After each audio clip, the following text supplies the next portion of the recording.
সামনে যাদের বাংলাদেশ পরিসংখ্যান ব্যুরোতে ভাইবা পরীক্ষা রয়েছে এবং আপনারা যারা গণিত বিষয় নিয়ে পড়াশোনা করেছেন, এই ভিডিওটি আপনাদের জন্য খুবই গুরুত্বপূর্ণ। এই ভিডিওতে আমরা আমাদের বিবিএস ভাইবা নোট থেকে 2 নম্বর রিয়েল ভাইবা এক্সপিরিয়েন্সটি আপনাদের সাথে শেয়ার করব। আশা করছি আসন্ন ভাইবা পরীক্ষায় আপনারা এখান থেকে কমন পেয়ে যাবেন, সেই সাথে বুঝতে পারবেন কী ধরনের প্রশ্নগুলো বাংলাদেশ পরিসংখ্যান ব্যুরোতে জিজ্ঞেস করে। পরিসংখ্যান সহকারী অথবা জুনিয়র পরিসংখ্যান সহকারী পদে ভাইবা দেন, কোনো সমস্যা নেই, আপনার বিষয়ভিত্তিক প্রশ্ন অবশ্যই আপনাকে জিজ্ঞেস করবে। তো চলুন তাহলে রিয়েল ভাইবা এক্সপিরিয়েন্সটি আমরা দেখে নেই। যার ভাইবা নিয়ে আলোচনা করব তিনি মাদারীপুর জেলা থেকে ভাইবা পরীক্ষায় অংশগ্রহণ করেছিলেন। ভাইবা বোর্ডের যে কমন ফর্মালিটিস থাকে, প্রথমে অনুমতি নিয়ে প্রবেশ, এরপরে নিকটে গিয়ে সালাম দিবেন, স্যাররা যদি বসতে বলে তবে ধন্যবাদ দিয়ে আসন গ্রহণ করবেন। যদি দীর্ঘক্ষণ দাঁড়িয়ে রাখে কোনো কারণে, তারা হয়তো নিজেদের মধ্যে ডিসকাস করতে পারে, আপনার কাছে যদি মনে হয় আপনার বসা লাগবে, আপনি অনুমতি নেবেন, স্যার আমি কি বসতে পারি, এক্ষেত্রে অবশ্যই তারা অনুমতি দেবেন। তো যাই হোক, এই সমস্ত ফর্মালিটি শেষে স্যাররা জিজ্ঞেস করলেন, বলেন তো ই এর মান কত। তো তার আগে অবশ্যই আপনাকে জিজ্ঞেস করবে যে আপনার পঠিত বিষয় কি, আপনি কোন বিষয়ে পড়াশোনা করেছেন, কোথা থেকে পড়াশোনা করেছেন, কোন জেলা থেকে এসেছেন, এই সমস্ত বিষয়গুলো প্রথম দিকে জিজ্ঞেস করে। আমরা মেইন যে প্রশ্ন সেখানে চলে যাই। স্যার জিজ্ঞেস করলেন ই এর মান কত। তো আমি বললাম ই এর মান প্রায় 2.71828। স্যার বললেন একটি বৃত্তে কতটি স্পর্শক আঁকা যায়। বললাম একটি বৃত্তে অসীম সংখ্যক স্পর্শক আঁকা যায়। স্যার এবার জিজ্ঞেস করলেন একটি বৃত্তে কতটি জ্যা আঁকা যায়। তো আমি বললাম একটি বৃত্তে অসীম সংখ্যক জ্যা আঁকা যায়। কারণটা হলো বৃত্তের পরিধিতে অসীম সংখ্যক বিন্দু থাকে এবং যে কোনো দুটি বিন্দুর মধ্যে একটি জ্যা আঁকা যায়। এরপর স্যার আমাকে জিজ্ঞেস করলেন বৃত্তের কেন্দ্র ছেদকারী জ্যাকে কি বলে। বললাম ব্যাস।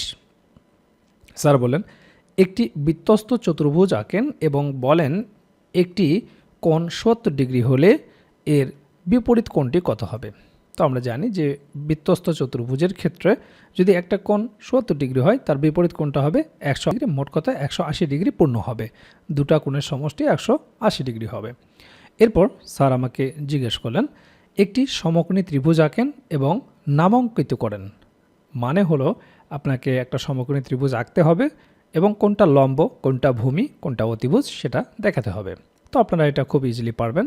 এরপর স্যার জিজ্ঞেস করলেন বঙ্গবন্ধু মাদারীপুর একটি স্কুলে পড়েছেন, তার নাম কি। তো আপনারা জানেন যে রাজনৈতিক প্রেক্ষাপট পরিবর্তন হয়েছে, এক্ষেত্রে বঙ্গবন্ধু, শেখ হাসিনা বা এই প্রসঙ্গগুলো হয়তো আর আসবে না। রাজনৈতিক প্রেক্ষাপট পরিবর্তনের সাথে সাথে অনেক কিছুর পরিবর্তন হয়, অনেক কিছু তার পূর্বের অবস্থান হারিয়ে ফেলে, নতুন কিছু সংযোজন হয়, বিয়োজন হয়, এগুলো আপনারা ভালো করেই জানেন। এরপর স্যার জিজ্ঞেস করলেন ঢাকা কলেজ কত সালে প্রতিষ্ঠিত হয়। তিনি হয়তো ঢাকা কলেজ থেকে ভাইবা পরীক্ষায় অংশগ্রহণ করেছেন বা তিনি ঢাকা কলেজে পড়াশোনা করেছেন। তো আপনি যে প্রতিষ্ঠান থেকে পড়াশোনা করেছেন সেই প্রতিষ্ঠান সম্পর্কে একটা সম্যক ধারণা নিয়ে যাবেন, কারণ সেই প্রতিষ্ঠান সম্পর্কে আপনাকে জিজ্ঞেস করতে পারে। তো ঢাকা কলেজ এটি প্রতিষ্ঠিত হয়েছিল 1841 সালে। এরপর ভাইবা বোর্ডের কমন যে বিষয় সেটি হচ্ছে অনুবাদ জিজ্ঞেস করা। অনুবাদ আপনাকে জিজ্ঞেস করবেই। তো তাকে জিজ্ঞেস করেছিল আমি করি, এটা ট্রান্সলেশন কী হবে। বললাম আই ডু। এরপর জিজ্ঞেস করলেন আমি কি করি, এটা ইন্টারোগেটিভ সেন্টেন্স, এর ট্রান্সলেশন হলো হোয়াট ডু আই ডু। এরপর স্যার আমাকে পরবর্তী ট্রান্সলেশন জিজ্ঞেস করলেন, সেটি হচ্ছে আমার সাদা রঙের শার্টের পকেটে একটি নীল কলম আছে। তার মানে তিনি ভাইবা বোর্ডে সাদা শার্ট পরে গিয়েছেন এবং পকেটে হয়তো একটা নীল কলম রেখেছিলেন।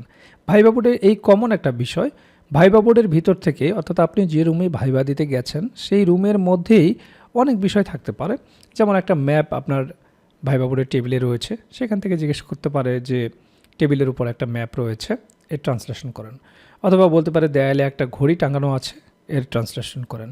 অথবা মাথার ওপর ফ্যানটি ঘুরছে, এটা ট্রান্সলেশন করেন। তো এই সমস্ত বিষয় নিয়ে আমাদের একটা ভাইবা অনুবাদের নোট রয়েছে। ভাইবা বোর্ডে যে সমস্ত অনুবাদগুলো জিজ্ঞেস করা হয় সেগুলো আমরা কালেক্ট করে এই নোটটি তৈরি করেছি। ইনশাল্লাহ এটা প্র্যাকটিস করলেই আপনাদের ভাইবা অনুবাদ নিয়ে কোনো প্রকার টেনশন করতে হবে না। তো আমি বললাম I have a blue pen in the pocket of my white shirt. Sir বলেন প্রমাণ করুন a⁻0 = 1। এই প্রশ্নটি খুবই জিজ্ঞেস করে ভাইবা বোর্ডে। তো এটা আপনারা প্রমাণ করবেন a⁻n - 1 = a⁻n/a⁻n। আর যেহেতু বেজ একই, এগুলো আপনারা জানেন, বেজ একই হলে পাওয়ারগুলো কী হয়ে যাবে, ভাগের ক্ষেত্রে বিয়োগ হয়ে যাবে, আর বিয়োগ হলে a⁻0 = 1 হয়ে যাবে। তো তার মতে ভাইবা ভালোই হয়েছে আলহামদুলিল্লাহ, বাকিটা আল্লাহর ইচ্ছা। এজন্য আমরা যারা বাংলাদেশ পরিসংখ্যান ব্যুরোতে ভাইবা পরীক্ষায় অংশগ্রহণ করবেন, আপনারা যাতে সুন্দরভাবে ভাইভায় পারফর্ম করতে পারেন, এজন্য আমরা একটা প্যাকেজ নিয়ে এসেছি। এই প্যাকেজে যে বিষয়গুলো থাকবে সেটি হচ্ছে আপনার অনার্সে পঠিত বিষয়ের একটা ভাইবা নোট থাকবে, অর্থাৎ আপনার বিষয়ভিত্তিক একটা ভাইবা নোট থাকবে। সেই সাথে বিবিএস সম্পর্কিত একটা ভাইবা নোট থাকবে। যে ডিপার্টমেন্টে আপনি ভাইবা দিতে যাবেন সেই ডিপার্টমেন্ট সম্পর্কে কিছু মৌলিক প্রশ্ন আপনাকে জিজ্ঞেস করতে পারে, সেই বিষয়টি নিয়ে একটা নোট থাকবে। সেই সাথে সাধারণ জ্ঞানের উপর একটি ভাইবা নোট থাকবে, যেখানে প্রাচীনকাল থেকে শুরু করে ডক্টর মোহাম্মদ ইউনূস, অন্তর্বর্তীকালীন সরকার এবং সমসাময়িক বিষয়ের উপর যে প্রশ্নগুলো ভাইবা বোর্ডে জিজ্ঞেস করতে পারে সে বিষয়ের উপর একটা সুন্দর সাজানো গোছানো ভাইবা নোট থাকবে। এছাড়াও আপনার নিজ জেলা সম্পর্কে একটা ভাইবা নোট থাকবে। আপনি যে জেলা থেকে ভাইবা পরীক্ষায় অংশগ্রহণ করেন না কেন, আপনার জেলা সম্পর্কে দু একটি প্রশ্ন ভাইবা বোর্ডে জিজ্ঞেস করবে। তো নিজ জেলা সম্পর্কে যদি আপনি না বলতে পারেন, ভাইবা বোর্ডে এর একটা নেগেটিভ ইফেক্ট পড়বে।